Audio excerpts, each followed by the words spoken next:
प्यारे बच्चों मन के सच्चों, प्यारे बच्चों मन के सच्चों, दौड़ के आओ ताल मिलाओ, लफ्जों का गुलदस्ता लेकर इनको तोड़ो, फिर से जोड़ो, जुमले चंद बना दो, इन जुमलों में रंग मिलाकर मंजर कुछ दिखला दो, अपने जहन में बिखरे बीजों को खुद दे दो पानी, कह दो एक कहानी, कह दो एक कहानी। अस्सलामुअलैकुम, मेरा नाम अनीसा फारूकी है और मैं पहली क्लास में एक रोशन तारा हूँ। मेरी कहानी का नाम है रानी की गुड़िया। अब मेरी कहानी शुरू होती है।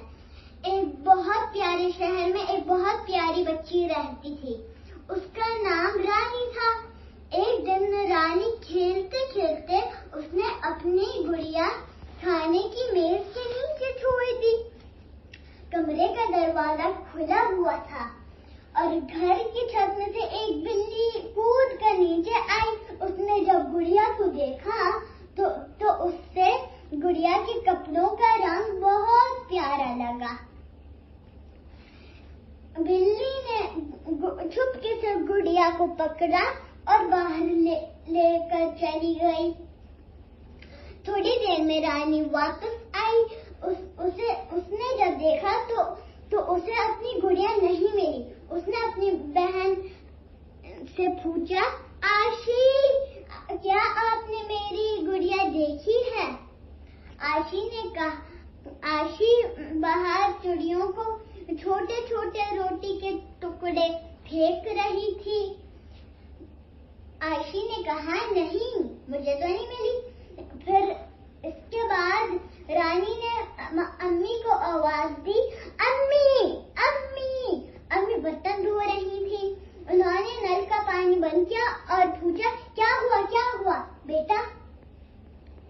रानी ने जल्दी से बताया, मैंने अपनी गुड़िया खाने की मेज के नीचे छोड़ी थी और अब ये गुम हो गई। अम्मी ने कहा, क्या कोई अपने खिलौने इधर उधर फेंकता है भला?